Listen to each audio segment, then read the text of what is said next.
نحمده ونصلي ونسلم على رسوله الكريم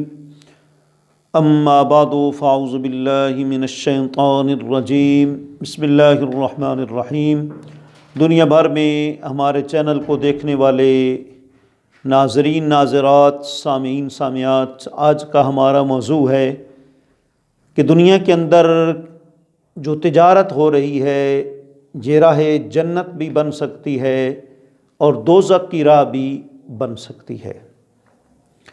تو بلا تمثیل یہ تو آپ جانتے ہیں کہ صحابہ اکرام رضوان اللہ علیہم اجمعین بھی تاجر تھے اور وہ تجارت کرتے تھے، لیکن قرآن نے ان کی تجارت کی صورت میں عظمت بیان کی کہ رجال لا تلہیہم تجارت ولا بیع عن ذکر اللہ و اقام الصلاۃ و ایتاء الزکاۃ، کہ وہ کامل مرد ہیں کہ لا تلہیہم تجارت ولا بیع عن ذکر اللہ کے ذکر سے ان کو تجارت اور بیع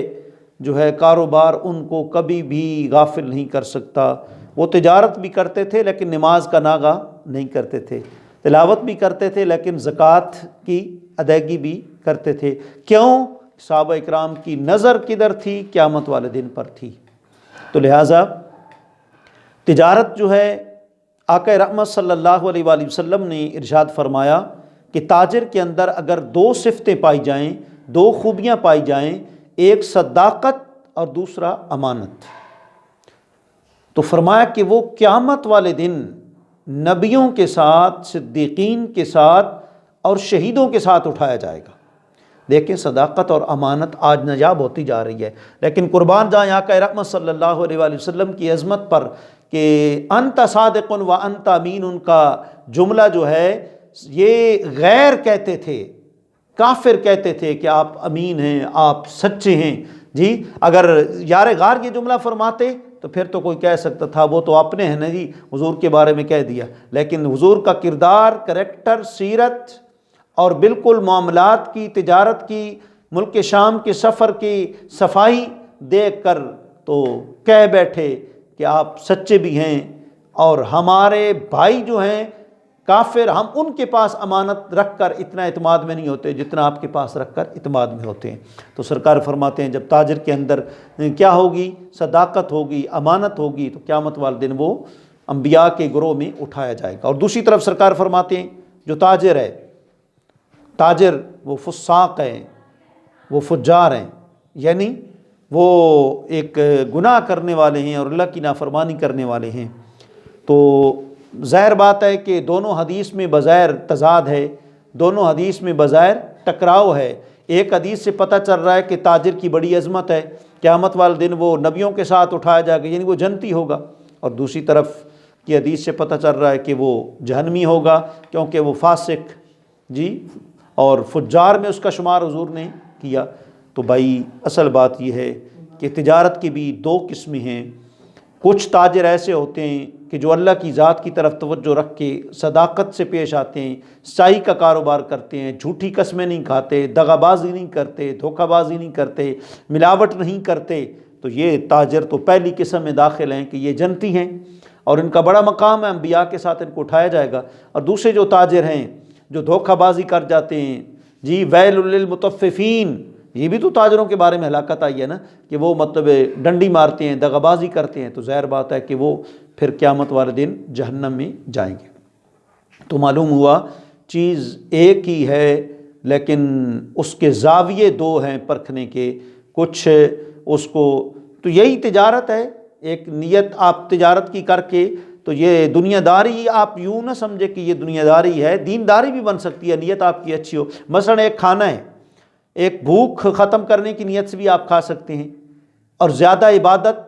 اور اچھے کام کرنے کی نیت سے کھانا کھانا یہ بھی آپ کھا سکتے ہیں، یہ بھی ایک عبادت ہے جی۔ تو زاویہ نگاہ میں فرق ہے۔ دیکھیں ایک بخاری شریف میں حدیث ہے، آپ نے سنا ہوگا اللہ کے جلیل القدر پیغمبر ایوب علیہ السلام کا نام، بہت صابر پیغمبر تھے ایوب علیہ السلام۔ وَاذْكُرْ عَبْدَنَا ایوب اذ نادى رَبَّهُ أَنِّی مَسَّنِیَ الضُّرُّ، جی اور خود برجلے کا ھذا مغتسل بارد وشراب، وہ مقام ہو گیا کہ اللہ نے فرمایا کہ آپ ایڑی ماریں زمین پر تو نیچے سے ٹھنڈا اور میٹھا پانی نکلے گا۔ اللہ نے اس مقام پر آزمائش کے اندر کامیابی کے بعد پہنچا دیا۔ ایوب علیہ السلام غسل کر رہے ہیں، بخاری کی روایت ہے غسل کر رہے ہیں، آسمان سے سونے کی تتلیاں جو ہے وہ برسنا شروع ہو گئی۔ اب ایوب علیہ السلام نے غسل چھوڑ دیا اور جو تتلیاں تھیں ان کو سونے کی تھیں ان کو چننا شروع کر دیا۔ اللہ رب العزت نے فرمایا کہ ایوب ہم نے آپ کی ضرورت کا سارا سامان سب کچھ آپ کو دے نہیں دیا، تو پھر آپ یا رب العالمین رب انی لما انزلت الی من خیر فقیر، مولا میں تو تیری کسی نعمت سے بھی بے نیاز نہیں ہوں، یعنی ادب کا تقاضا یہی ہے کہ تیری ہر نعمت کو میں استعمال کروں اور اس نعمت کا میں شکر ادا کروں۔ تو ایوب علیہ السلام نے جو ہے وہ کیا کہتے ہیں کہ چن لیں سونے کی تتلیاں۔ جی تو اس سے آپ اندازہ کر لیں کہ تاجر جو ہے جب اچھی تجارت کرے گا تو وہ تجارت اس کو جنت میں لے جانے کا ذریعہ بنے گی، اور جب وہی تاجر جھوٹی قسمیں کھائے گا تو پھر الصدق ینجی والکذب یہلک، حضور فرماتے ہیں سچائی بندے کو نجات دیتی ہے اور جھوٹ انسان کو جو ہے وہ ہلاک کر دیتی ہے۔ تو غرض کہ بندہ جب تجارت کرے گا تو اللہ کی ذات کی طرف جب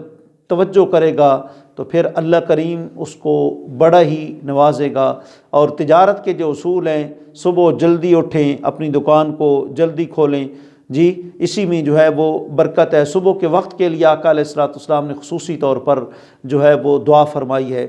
کہ مولا میری امت کے لیے صبح کے وقت میں برکتیں عطا فرما، اور حدیث کے مطابق پھر فرشتہ جو ہے صبح صبح وہ کیا کرتا ہے، گھروں میں چکر لگاتا ہے، مختلف گھروں میں چکر لگاتا ہے اور دیکھتا ہے کہ جو لوگ اٹھے ہوتے ہیں اللہ اللہ کر رہے ہوتے ہیں ان کے رزق میں کشادگی کے آرڈر ہو جاتے ہیں، کشادگی کا نوٹیفیکیشن ہو جاتا ہے، اور جو لوگ جو ہیں وہ سوئے ہوتے ہیں، نماز نہیں پڑھتے، غفلت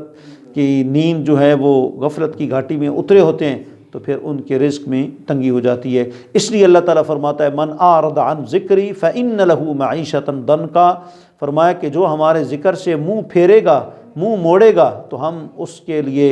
رزق میں تنگی پیدا کر دیں گے۔ تو لہٰذا اللہ کے ذکر میں رزق کے اندر کشادگی ہے۔ فجر کی نماز کے بعد سبحان اللہ، تسبیح ملائکہ اس کو کہتے ہیں، سبحان اللہ وبحمدہ، سبحان اللہ العظیم وبحمدہ استغفر اللہ العظیم، یہ جملہ اگر آپ 100 مرتبہ پڑھ لیں گے تو انشاءاللہ العزیز آپ کی تجارت اتنا رنگ لائے گی، اتنی برکت پیدا کرے گی کہ آپ پریشان ہو جائیں گے کہ اب یہ دولت کہیں میرے لیے فتنہ تو نہیں بن رہی، لیکن اللہ کی راہ میں خرچ کرتے جائیں گے تو انشاءاللہ کوئی کمی نہیں ہوگی۔ اللہ کریم آپ کو ہم سب کو اصول تجارت کے مطابق زندگی گزارنے کی توفیق عطا فرمائے، سب کے رزق میں، بزنس میں، معیشت میں، کاروبار میں برکتیں عطا فرمائے۔ اللہ ملک عزیز کے جو ہے وہ کاروبار ہیں ان میں وسعتیں عطا فرمائے۔ وآخر دعوانا الحمدللہ رب العالمین۔